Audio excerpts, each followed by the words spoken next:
Raising Arizona, The Big Lebowski, Fargo, True Grit, No Country for Old Men. Oh, brother, where art thou? The Coen brothers are two of, or one of, if you consider them to be one person. Their editor is. They're one of the greatest filmmakers of all time. So when Hail Caesar was announced, I was like, oh my God, I'm going to see that Thursday at 7:20. Do you know they do that now? It's not just midnight releases. It's Thursdays at 7. But with their new movie, Hail Caesar, they delivered a box office bomb. This is going to cost the studio a lot of money. And a real disappointment for such a diehard Coen brother fan like myself. What it really boils down to is Hail Caesar is a mediocre love letter to the golden age of cinema that probably should have been signed anonymous. That's how I would have signed it. And not love, but sincerely. During the months leading up to its release, the movie was promoted as a movie inside several other movies, coinciding with the search for its missing lead actor, Bear Whitlock, played by George Clooney, who really does have the look of the old 1950s, 1940s Hollywood leading man. But when you actually see the film, you realize that this is not the case. In Hail Caesar, Bear Whitlock is kidnapped after being drugged by two anonymous extras, who I'm pretty sure one of them is the guy from Office Space. I'm not sure. I'm going to have to look up the filmography. Stats, look that up. His kidnappers demand the studio, headed by Eddie Mannix, played by Josh Brolin, pay a ransom of $100,000. So this really sets up the film as a reverse heist film, finding out who did it and trying to catch him. This is not a movie inside a movie, but rather 3 brief movie excerpts centered on the studio's main production, Hail Caesar, the story of a Roman emperor who comes to find Jesus Christ as the one true God, as opposed to all the other one true gods. The film never seems to move forward from its first act. It's like just a continuation of one scene with multiple cuts. Instead of focusing on the production of Hail Caesar, the film lazily paces around the studio to the other 4 fictitious productions, which all display the common cliche tropes of the 1950s golden age.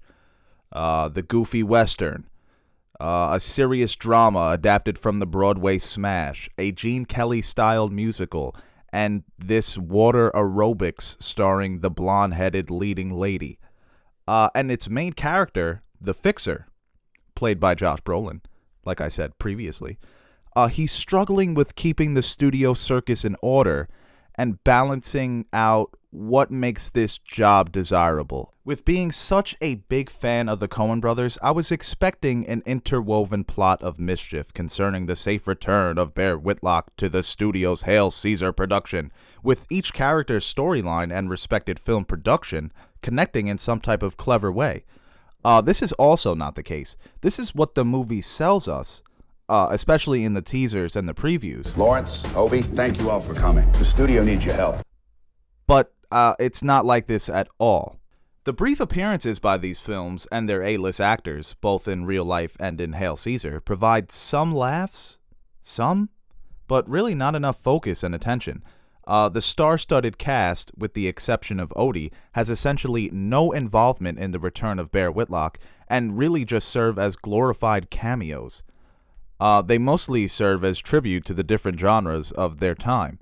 The standout by far being Channing Tatum's Gene Kelly-inspired musical number about Navy SEALs sailing off to battle before his character descends into the deep abyss of an underdeveloped Red Sea of motivation.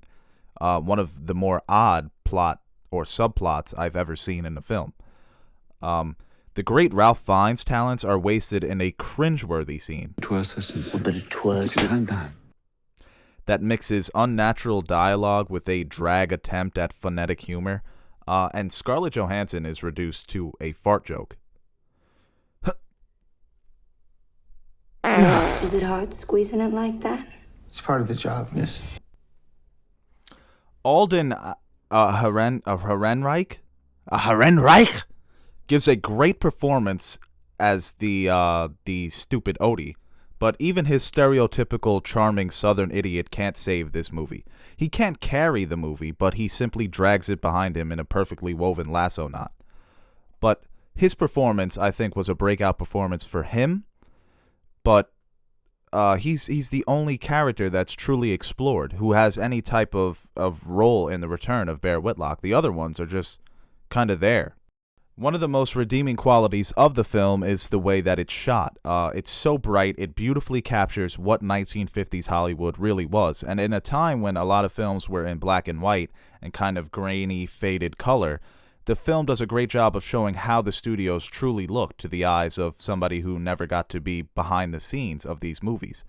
And they do a good job of incorporating the different films of the time, the different productions that the studio was working on.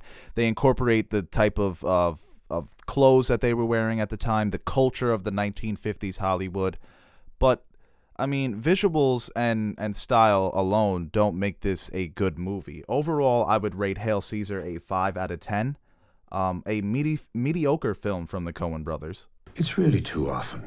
You're not that bad. With a few redeeming qualities. Of course, I am the opinion of one man, and I expect the film to polarize hardcore Coen fans and audiences alike. So, would I recommend this movie? No. I say wait, just watch it at home. Maybe get high. Maybe I should have got high before it. It probably would have been better.